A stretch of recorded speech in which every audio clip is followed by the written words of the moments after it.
¿Qué tal? ¿Qué tal? ¿Cómo está? Yo les pregunto a todos, ¿hay noticias o no hay noticias?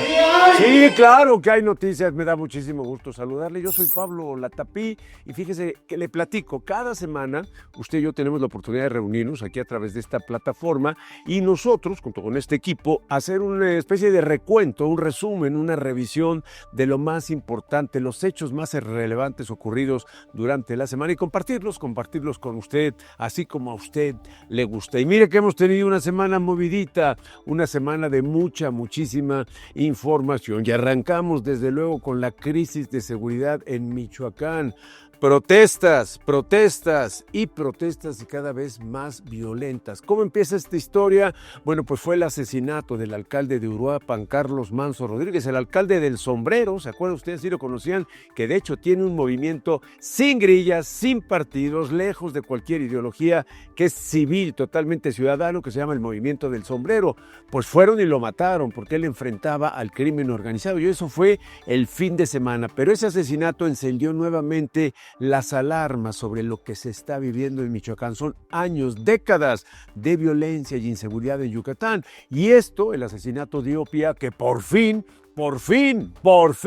el gobierno federal volteara realmente a ver a Michoacán y pusiera en marcha un plan. Le llamó el Plan Michoacán por la Paz y la Justicia. Le platico cómo fueron más o menos los hechos. El presidente municipal en un festival del Día de Muertos, festival de las velas, en el centro de Uruapan, pues se convirtió de las velas en las balas. El presidente fue baleado el sábado por la noche cuando estaba rodeado de gente, de una multitud que estaba en la plaza principal con motivo precisamente de las festividades del Día de Muertos. Lo balacearon, mataron al malandro que le disparó, porque había por ahí algunos elementos de seguridad bastante lentos porque le pudieron disparar al presidente municipal. Lo mataron, detuvieron a otro, pero el presidente municipal, Carlos Manso, el del sombrero, falleció a los pocos minutos. Y al día siguiente, apenas al día siguiente y a lo largo de toda la semana, prácticamente todo el estado de Michoacán, se dieron manifestaciones, participaron distintos sectores, son manifestaciones de la gente, de las personas para protestar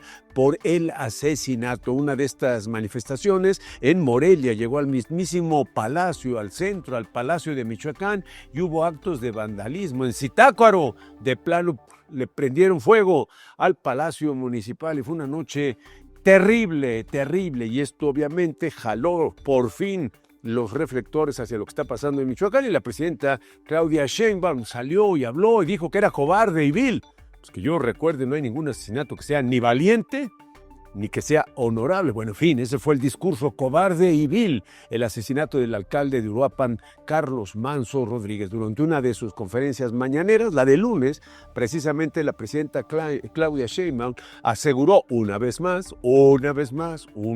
que no habrá impunidad, que se va a castigar y que el gobierno federal ya está trabajando en coordinación con las autoridades michoacanas para encontrar a los autores materiales, a todos, y a los intelectuales del crimen del alcalde del sombrero. Reitera la presidenta la estrategia de seguridad que se va a enfocar a la atención a las causas. Además, envió condolencias a la familia del edil y reafirmó el compromiso de su gobierno para garantizar la paz en la región. Vamos a escuchar lo que dijo.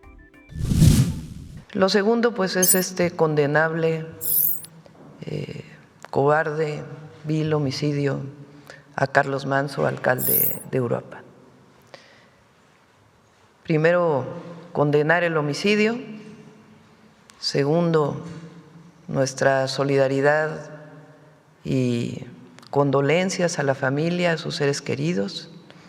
El día de ayer estuvimos en contacto con la familia.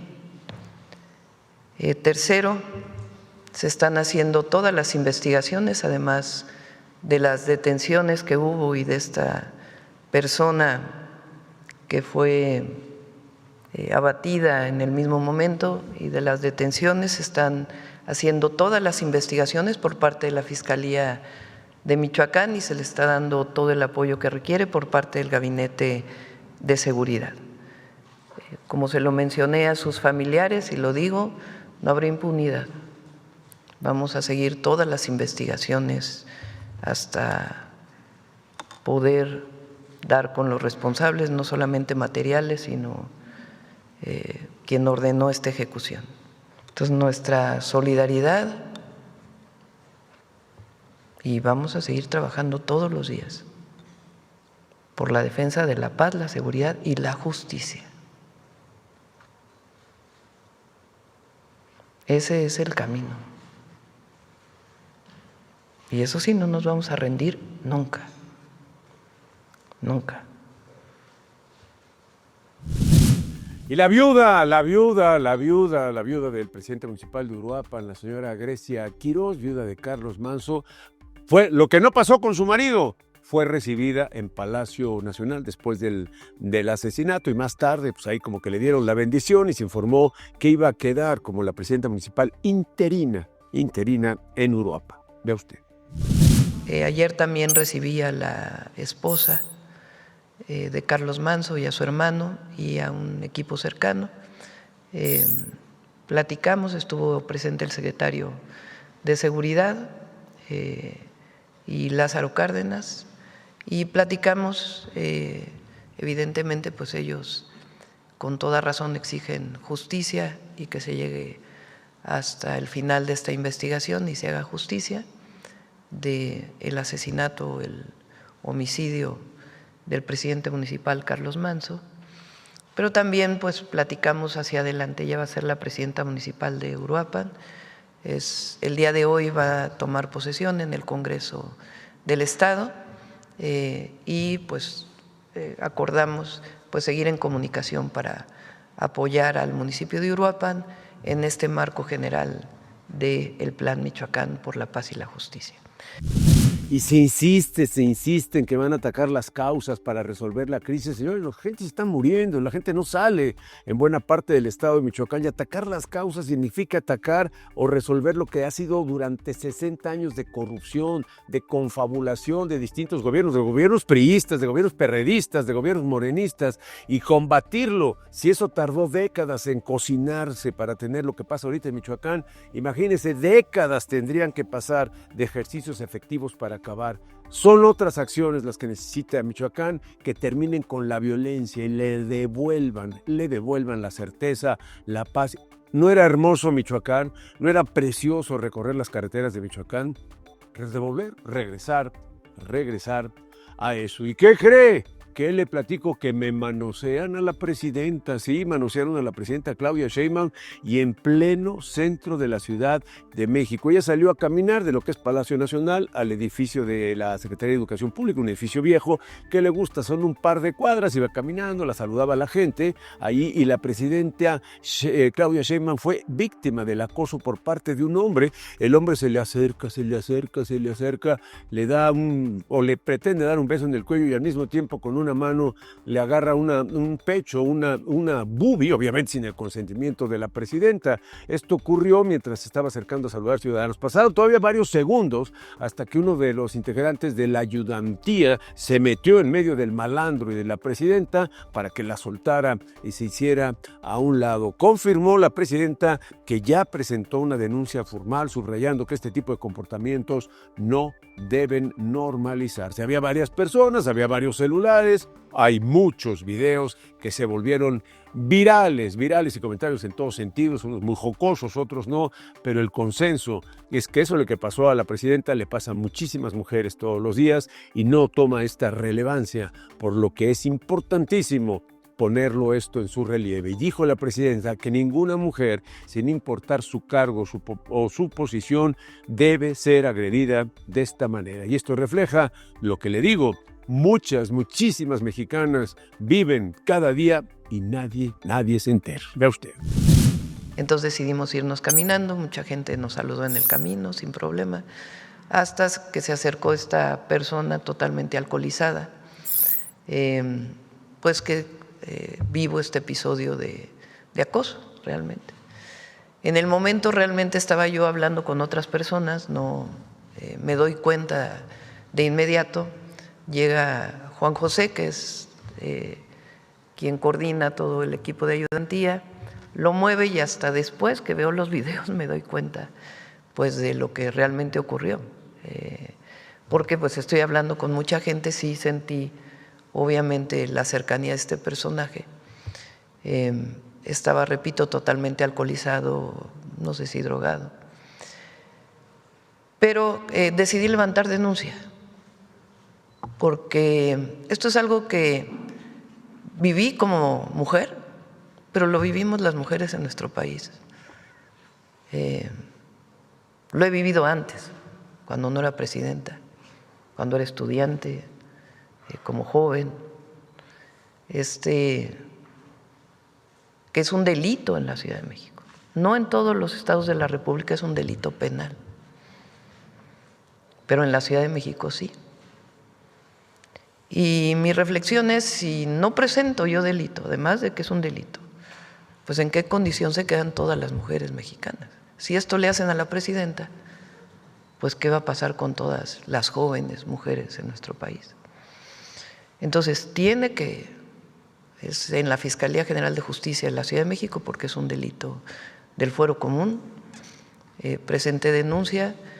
Resulta que esta persona después estuvo acosando a otras mujeres ahí mismo en esa calle. Entonces está detenido esta persona. Y primero, es algo que no debe ocurrir en nuestro país. Y no lo digo como presidenta, sino como mujer. Y en la representación de las mujeres mexicanas. No debe ocurrir. Nuestro espacio personal nadie lo puede vulnerar. Nadie. Nadie debe vulnerar nuestro espacio personal. Ningún hombre tiene derecho a vulnerar ese espacio. La única manera es bajo la aprobación de la mujer. Y le platico que lo que pasó allá en Uruapan desvió mucho la atención, pero hubo una tragedia, y además una tragedia evitable en territorio mexicano. Fue una explosión, tremenda explosión en una tienda de estas de las cadenas Waldos. Fue una explosión muy, muy fuerte que después fue seguida de un incendio en la tienda de Waldos, ahí en el mismísimo centro de Hermosillo. Pero la tienda en ese momento, fin de semana de muertos, estaba llena, había cantidad de personas y no había salidas. El incendio dejó por lo menos 23 personas muertas y 12 heridas. Esto confirmaron las autoridades de Sonora y también autoridades federales. El incendio ocurre precisamente el sábado 1 de noviembre. El establecimiento lleno de clientes que hacían compras, las compras típicas del fin de semana, pero también por las celebraciones del Día de Muertos. De acuerdo con los primeros reportes de Protección Civil de Sonora, el estallido se originó presuntamente por una falla eléctrica en un transformador, y esto provocó una reacción en cadena, una serie de cortocircuitos y el colapso parcial del inmueble. Se cayó parte del techo, atrapó a las personas y murieron asfixiadas adentro de la tienda Waldos. El corporativo de Waldos emitió un comunicado lamentando lo sucedido y aseguró que está colaborando con las autoridades para esclarecer puntualmente qué fue lo que pasó, apoyar a las familias de las víctimas y, si hay responsables, que debe haberlos, dar con ellos. ¿Y pueden o no pueden los Ubers recoger pasaje en los aeropuertos de nuestro país? Pues sí, pues no, pues sí, pues no, pues no. La plataforma, la empresa de Uber, hace unos días dio a conocer que la empresa había conseguido una victoria judicial relevante, que un juez federal le había concedido una suspensión definitiva para que los conductores de Uber no sean detenidos por la Guardia Nacional si van a dejar o recoger pasaje en los principales aeropuertos de nuestro país. El amparo es mientras se define un juicio de amparo que se está llevando a cabo. Lo que dijo Uber y metió muchísima confusión, es que esto representa un avance significativo de cara a la movilidad para la Copa Mundial de Fútbol del próximo año, ya que mejoraría la accesibilidad para los usuarios que llegan de distintas partes del país. Los conductores de Uber, según esto, podrían ya recoger y dejar pasajeros en las zonas federales del aeropuerto sin temor para ser detenidos por la Guardia Nacional. Sin embargo, ojo, los dueños, los que tienen el sartén por la manga, que son las autoridades federales, que son los encargados de las concesiones de los aeropuertos, en particular la Secretaría de Infraestructura, Comunicaciones y Transportes, a través de la Dirección General de Autotransporte, advierte que que no es cierto, que la suspensión no equivale al permiso, a la autorización para operar en los aeropuertos, porque Uber no tiene los permisos federales. O sea, amparo o no amparo, no pueden levantar pasaje y les va a caer la Guardia Nacional. Y más confusión le metió todavía el gobernador de Jalisco, Pablo Lemos, porque dijo que en los aeropuertos de Guadalajara y de Puerto Vallarta las autoridades estatales, no iban a molestar a los Ubers. Muchos lo entendieron, como que eran también las autoridades federales, pero no, son las autoridades estatales, nada más lo que es la Policía del Estado y la Policía Vial, que rara vez, si usted ha viajado en avión, los ve usted en el aeropuerto. Vea. Bueno, pues ayer en la reunión de seguridad estatal acordamos con la Guardia Nacional respetar esta suspensión definitiva. Por lo tanto, la plataforma de Uber va a poder dejar y va a poder recoger pasajeros sin ninguna sanción del Aeropuerto Internacional de Guadalajara y también de Puerto Vallarta. Vale la pena decir que lo que estamos pidiendo es piso parejo, lo dejo muy claro, piso parejo para los taxistas del aeropuerto, porque ellos también tienen que dar el servicio, ellos también merecen tener trabajo, y que haya piso parejo también para los automóviles de plataforma y que cada persona decida su medio de transporte. Nosotros vamos a garantizar ese piso parejo para que los taxis del aeropuerto puedan seguir chambeando en condiciones de igualdad, pero ya el acuerdo que tenemos con la Guardia Nacional, Uber ya va a poder dejar y recoger también pasaje desde el Aeropuerto Internacional de Guadalajara y de Puerto Vallarta sin absolutamente ninguna sanción, es decir... Palo ramalazo a los usuarios del transporte público en la Ciudad de México, en la gran Ciudad de México, y es que autorizaron un aumento en el precio de la tarifa del transporte y aplicó ya ahí mismo, ¡pam!, como les cayó el 1 de noviembre. El gobierno de la Ciudad de México anunció que había autorizado un incremento de $1.50 por viaje, $1.50 en la tarifa del transporte público. Ya entró en vigor, así los agarró en caliente, entró ya mismísimo el 1 de noviembre de este año, o sea, apenas el fin de semana. Este aumento aplica para microbuses, para vagonetas, para autobuses y corredores concesionados, mientras que lo que es el metro, el metrobús, el trolebús, el tren ligero mantienen por lo pronto sus tarifas sin cambios, son las tarifas actuales. Pero tiene su trampa, porque para algunos segmentos el aumento es más. De acuerdo con la Secretaría de Movilidad de la Ciudad de México, la CEMOVI, las tarifas que quedarían establecidas son de la siguiente manera, y ahí le van. Lo que son microbuses y vagonetas, $7.50, pero solo por los primeros 5 kilómetros.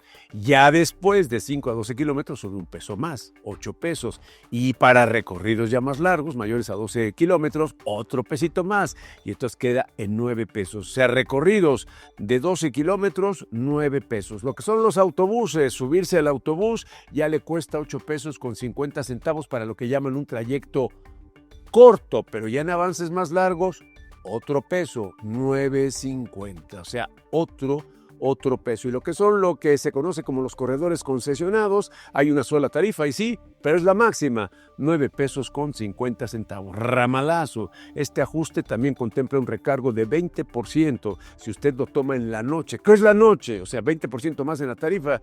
¿Qué horario es el de la noche? Si lo toma usted entre las 11 de la noche y las 6 de la mañana, 20% más. ¿Por qué del incremento? Dice el gobierno de la Ciudad de México, dice la Secretaría de Movilidad, que el aumento responde a que les han subido los costos operativos al sector, principalmente porque ha subido el precio de la gasolina, las refacciones, el servicio, el mantenimiento, el discurso, y como parte del acuerdo con el gobierno capitalino, los concesionarios del transporte público, pues ahora se supone que tienen que seguir una serie de compromisos obligatorios para conservar su permiso. ¿Cuáles? Por ejemplo, pues que los transportes estén en buen estado mecánico y estético, o sea, que se vean bien y que estén bien. contar con licencias y seguros vigentes, además eliminar vidrios polarizados y también que no pueden ir oyendo la banda, ¿no? Los choferes no pueden ir con la música a todo volumen, exigir tarifas visibles cuando uno se suba al transporte y respetar las rutas y las paradas autorizadas. Se advierte el gobierno que van a aplicar sanciones económicas, multa y que incluso van a retirar concesiones en caso de que algunos de estos choferes o una de estas líneas incumpla. Y vamos a algo especial, muy especial. Ya sabe usted cómo son las celebraciones del Día de Muertos en nuestro país. Cada vez son más importantes, cada vez más auténticas y cada vez se celebra más en distintos lugares, retomando tradiciones que ya existían. Por ejemplo, esto que pasa el Día de Muerto en una población que se llama Mezcales, que está en Bahía de Banderas. Vea usted. Por primera vez en Mezcales, Bahía de Banderas, se llevará a cabo el gran evento de Día de Muertos, una tradición mexicana llena de cultura y gracias al impulso y a la iniciativa del regidor licenciado José León se va a realizar. Así que acompáñame a disfrutar esta gran noche de Día de Muertos desde Mezcales, Bahía de Banderas. Por primera vez se vivió a lo grande el Día de Muertos en Mezcales, Bahía de Banderas. Música, comida, concursos de altares, bailables y mucha diversión. Familias enteras disfrutaron de una gran noche. El evento, impulsado y organizado por el regidor, el licenciado León Olvera, fue resultado del trabajo en conjunto de toda la comunidad, considerando todas las edades y sectores. Hemos tenido mucha unidad, hemos trabajado en equipo y en unidad. Entraron las escuelas, sectores privados, empresas privadas, comerciantes y toda la población. Para la gente de Mezcales, este tipo de celebraciones recuerda y refuerza la gran importancia que tiene seguir viviendo las tradiciones mexicanas, tradiciones que anteriormente no eran tomadas en cuenta. La gran sorpresa de la noche fue una Catrina con altura de 16 metros, misma que fue construida y diseñada por el talento local. Hoy, Mezcales pudo vivir un Día de Muertos diferente, un evento que dejó huella en chicos y grandes. Me gusta el pasuchi. El cempasúchil. Igual al gobierno, a nuestro regidor, nuestro presidente, darle las gracias porque poco a poquito nos han estado apoyando a nuestra escuela. Seguir fomentando sobre todo a las nuevas generaciones que ya están olvidando, ya se enfocan en otras cosas. Y así, con una noche llena de tradiciones y fiestas, como llega a su fin este primer festejo del 2 de noviembre, Día de Muertos aquí en Mezcales, Bahía. Esperamos que lo hayas disfrutado tanto como nosotros. Con imágenes de Marco Ibáñez, reportó para Dime Noticias, Majo Guante.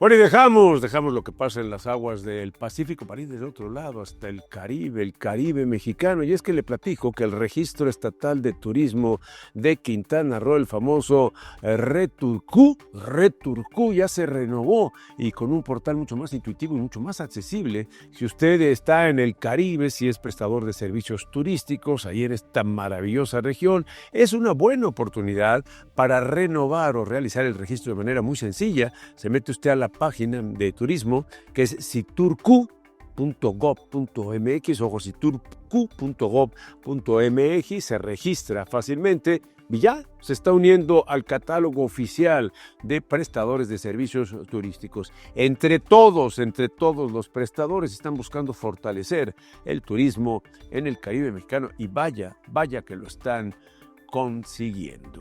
Y por fin volvió a navegar el famoso Cuauhtémoc, el buque escuela mexicano Cuauhtémoc, que recorre todo el mundo, símbolo de orgullo, y que tuvo por ahí una ponchadura, diría el Chené, que tuvo una ponchadura. Y es que el velero mexicano finalmente volvió a aguas mexicanas, llegó a Cozumel y llegó escoltado por embarcaciones del Caribe y también fue recibido con aplausos y con música por parte de habitantes y de turistas que se reúnen en el muelle para ver llegar majestuoso este velero gigantesco, el Cuauhtémoc. ¡Buenos días, Cozumel!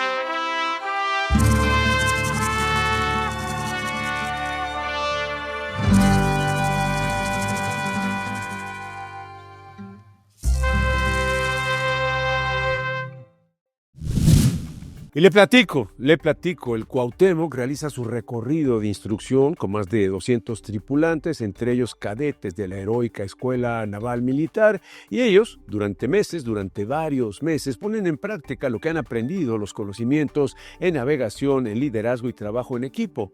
Esta escala, en Cozumel, marca el regreso del buque a territorio nacional después de aquel accidente, el mamayazo que se dio contra un puente, el puente de Brooklyn en Nueva York, cuando chocó contra este trágico puente y perdió parte de la infraestructura. De hecho, estuvo trágico, murió una persona. Después de la reparación y revisión técnica, por fin el Cuauhtémoc volvió a navegar, llega a Cozumel y vuelve otra vez a retomar su aventura. Durante estos días, esta estancia que estuvo ahí en Cozumel, el buque Escuela Cuauhtémoc ha estado abierto al público del 2 al 7 de noviembre, de 11 de la mañana a 8 de la noche, para que visitantes y residentes puedan conocer también el Cuauhtémoc por dentro, ver cómo viven los marinos y también reconocer la labor de la Armada Mexicana. Vea usted. Hola, soy la cadete Ochoa Pozos. Y yo soy el cadete de Torres Parra. Los invitamos a recibir al embajador y caballero de los mares este 2 de noviembre en el hermoso puerto de Cozumel. Podrán conocer el buque y convivir con el personal naval. Podrán visitarnos del 2 al 6 de noviembre en un horario de 10 a 20 horas. Si quieren seguir nuestra ruta más de cerca, síguenos en redes sociales. Pues así las cosas, ¿hay noticias o no hay noticias? ¿Sí o no? ¿Seguimos o no seguimos? Los malandros, ¿a usted qué le gustan? ¿Cómo le gustan los malandros? Hacemos una pausa y regresamos. Ay, niña, déjeme en paz esos malandros, por favor. Chijo, mano, esta es una...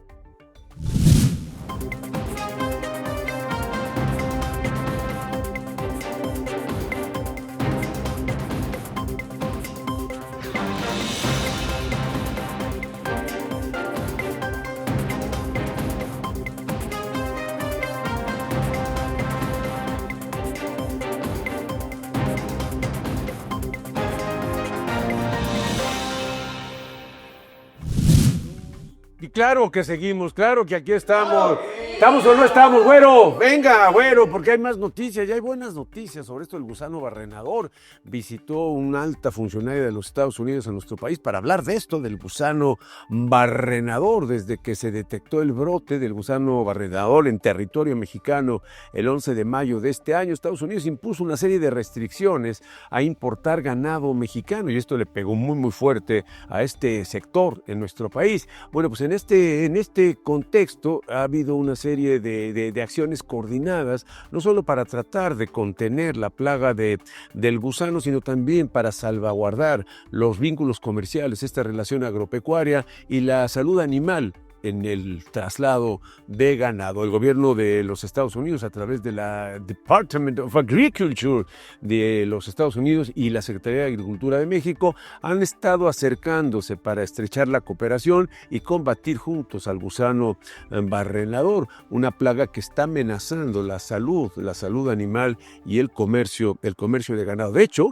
la secretaria de Agricultura de los Estados Unidos, la señora Brooke Rollins, estuvo en México, encabezó una delegación que sostuvo reuniones en la capital mexicana con autoridades de la Secretaría de Agricultura y Desarrollo Rural y también del Servicio Nacional de Sanidad, Inocuidad y Calidad Agroalimentaria. Estuvieron revisando avances en la estrategia conjunta contra el gusano y se acordaron prioridades a corto plazo para otra vez empezar a reabrir la exportación de ganado mexicano a los Estados Unidos, que se había suspendido después del brote del gusano barrenador. Vea usted. Respeto a nuestra soberanía y de colaboración y de cooperación. Vino el secretario de Estado, el secretario del Departamento de Estado, Marco Rubio, estuvo en México. Ahí se habló de este entendimiento y sigue la colaboración. Ahora, como ustedes saben, Estados Unidos, pues por el tema del presupuesto, no tiene pues los recursos. El gobierno federal, en cierta forma, de los Estados Unidos está paralizado en muchos temas. Entonces, nos pidieron que después de que se resolviera esto, pudiéramos tener la siguiente reunión. No participaría personalmente, pero los equipos de trabajo que se reunieron hace poco en Estados Unidos a nivel de subsecretarios y que ahora les tocaría venir a México para darle continuidad.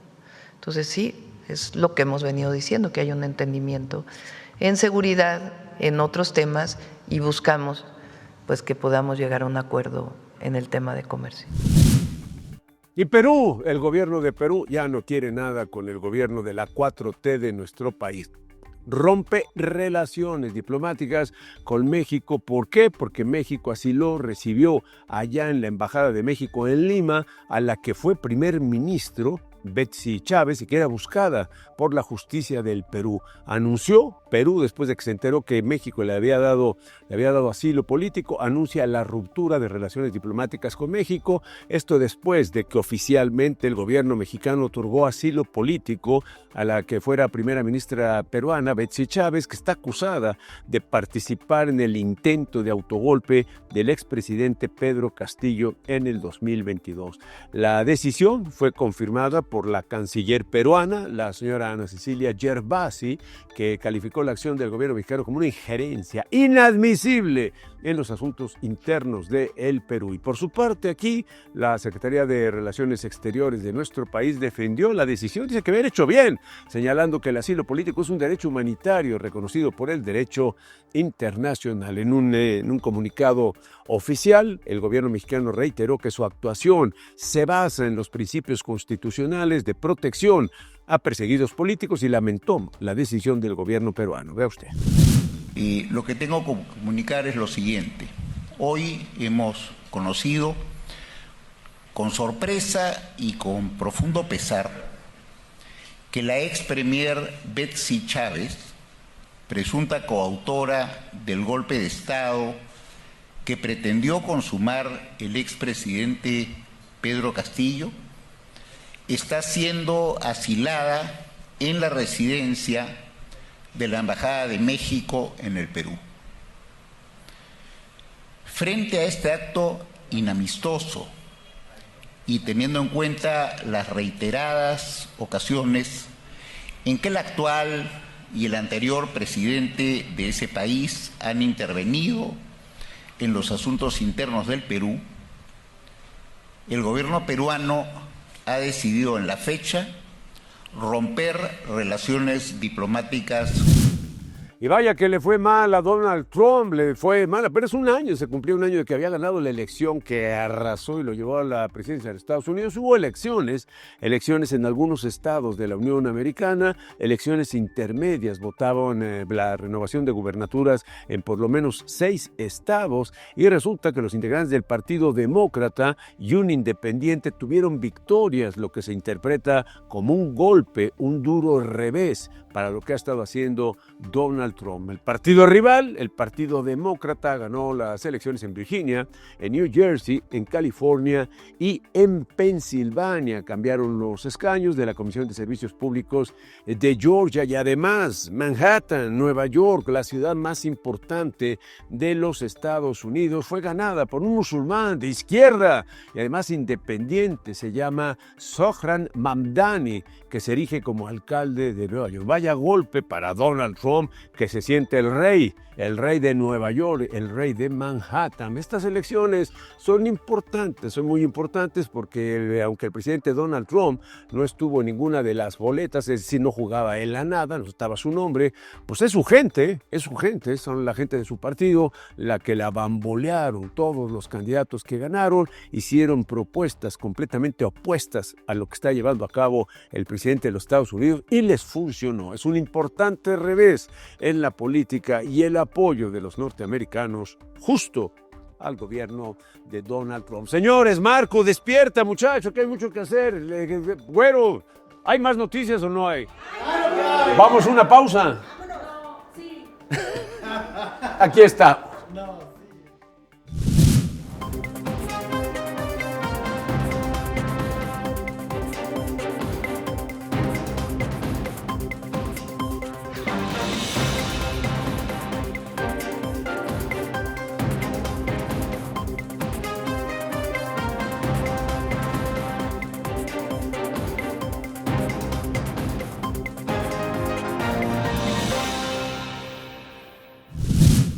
Entonces, ¿qué? ¿Seguimos o no seguimos? ¿Seguimos o no seguimos? Sí, les recuerdo, yo soy Pablo Tapí, cada semana hacemos estas revisiones, la información más importante, lo que vemos nosotros como lo más importante que ha ocurrido en nuestro país y en el mundo durante los últimos 8 días. Ya le platicaba de esto del golpazo para Donald Trump en las elecciones recientes. Bueno, pues también Donald Trump está ordenando que se preparen los armamentos nucleares allá en los Estados Unidos. De hecho, ordenó el reinicio de las pruebas de armamento nuclear. Después de más de 30 años de que habían estado quietecitas, lo que se llama moratoria, esto pues genera tensiones globales y respuestas de otras potencias como China y Rusia. Trump dice que había dado la instrucción de reactivar las pruebas nucleares, se lo había hecho al Departamento de la Defensa para comenzar las pruebas de las armas nucleares en igualdad de condiciones. Está diciendo que hay otros países que sí lo están haciendo, porque Donald Trump argumenta que países como China, como Rusia, están llevando a cabo pruebas nucleares no declaradas, afirmación que inmediatamente dijeron los chinos, usted está loco, no es cierto, es falso. En respuesta, el Departamento de Energía de los Estados Unidos, a través de su secretario Chris Wright, aclaró que las pruebas contempladas por el gobierno de Donald Trump no incluyen explosiones, no incluyen detonaciones nucleares, sino ensayos de lo que son las computadoras, los sistemas y lo que llaman explosiones no críticas. Y los Dodgers de Los Ángeles, el béisbol de Grandes Ligas, la Serie Mundial, el evento que esperan cada año los aficionados al béisbol, pues vaya manera de los Dodgers de coronarse. Se coronan campeones de la Serie Mundial 2025, vencen 5-4 a los Blue Jays de Toronto y lo hacen en Toronto. Partido muy, muy emocionante, un partido que se definió en 11 entradas. Imagínense, hasta la 11ª entrada podía ser campeón uno o el otro, porque era el último partido. Esto de los Dodgers le devuelve gloria al equipo de los Dodgers, después de años en que habían estado medio guardaditos. Es el segundo torneo seguido y esto hizo que explotara en todos los Estados Unidos porque tiene una buena cantidad de aficionados al béisbol. Los famosos Dodgers de Los Ángeles, campeones de la Serie Mundial. ¿Cómo ven?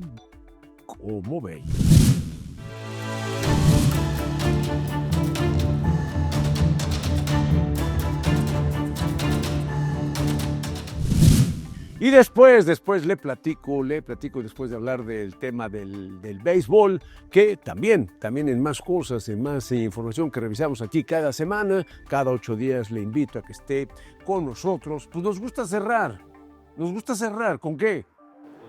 Malandros, los buenos somos más, pero ¿cómo dan lata esos malandros? Y están en todas partes. Y este es un malandro que le podríamos decir que es el ciclista express de la Perla. Y le platico la historia. Se llama Emanuel N., tiene 26 años y demostró que hasta los pasteles inspiran malandrinadas. Este emprendedor del transporte alternativo decidió que comprar una bicicleta era para perdedores, era muy caro y mejor pues la vio ahí y la tomó prestado. Esto fue afuera de una pastelería en la calzada Independencia de Guadalajara. El malandro vio ahí la bicicleta azul, bonita, chula, una bicicleta de 10,000 pesos y pensó, caray, esta es mi oportunidad. Ves una bici de 10,000 pesos, está solita, está enfrente de una pastelería, pues obviamente el universo te está diciendo, es tuya, ¿verdad? Pues ¿cuál? El plan maestro tenía un solo detalle, que el dueño en ese momento ya salía con sus pasteles y con sus conchas y con sus panes y vio que el malandro se la llevaba. Y peor todavía, el universo le falló, porque había policías patrullando en ese momento ahí en la calle de Hospital que está cerquitita y inmediatamente lo vieron y vámonos, una persecución que duró nada, mucho menos de lo que fuera la mordida de un buen pan dulce. Los policías lo interceptaron, lo bajaron de la bici, se la quitaron, recuperan el vehículo y Emanuel, el famoso Emanuelito, pues de ciclista pasó a detenido de tiempo récord. Ahora sí, a este malandro redistribuidor de bicicletas, ¿qué creen? Pues que ya le aplicaron su muy buen par de cachetadas. ¡Ya guarda!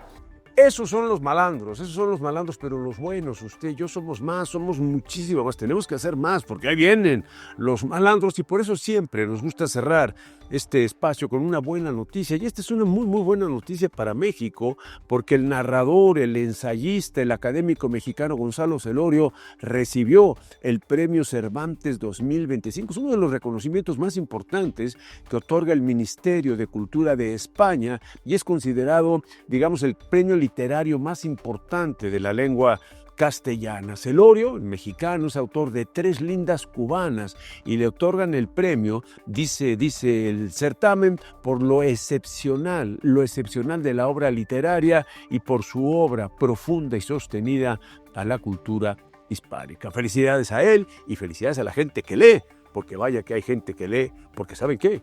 Los buenos somos más. Y ya nos vamos, güero, ni modo, ya. Nos vamos a escuchar hasta dentro de 8 días, pero ha sido un gusto, muchas gracias. Aquí estamos, yo soy Pablo Latapip, gracias.